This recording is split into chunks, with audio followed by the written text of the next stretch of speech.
fairness, equity. That's the gospel of Jesus Christ. Treat your brother well and fair. What you don't want us to do to you, don't do it to your brother.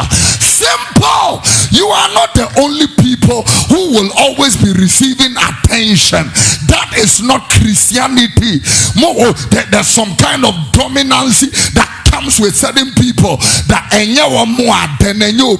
nonsense is that. Everybody deserves that attention also. It's sometimes interesting, you know, what the Bema could have so the papa. First question, offering say, mommy, offering say, come on, offering say. We have not told you our history. When I married a Quell boy, married a Krobo girl for 4 years, we had what we had never seen before. The problems they gave us, you will not believe. Aden waware Kroboni. Ensemunu, onamino kotena. Fansemunu jina, onamino kotena.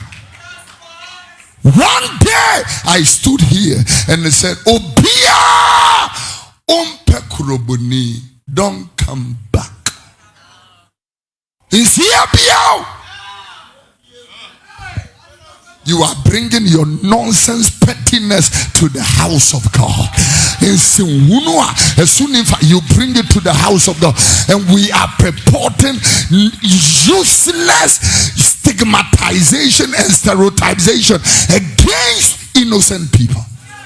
Adenya oya ibeni aden oya nkreni aden oya kuntunkulini ufri sirim ufri hen. Stop it! Offering him. You will have people who have no Christ in them say things that we pepe ni. Pepe. What is pepe? Pia! What is pepe? Pepe ni. I know what you're saying. So now we are not even looking at brains. We are not looking at character. We are now looking at Pepe spirit.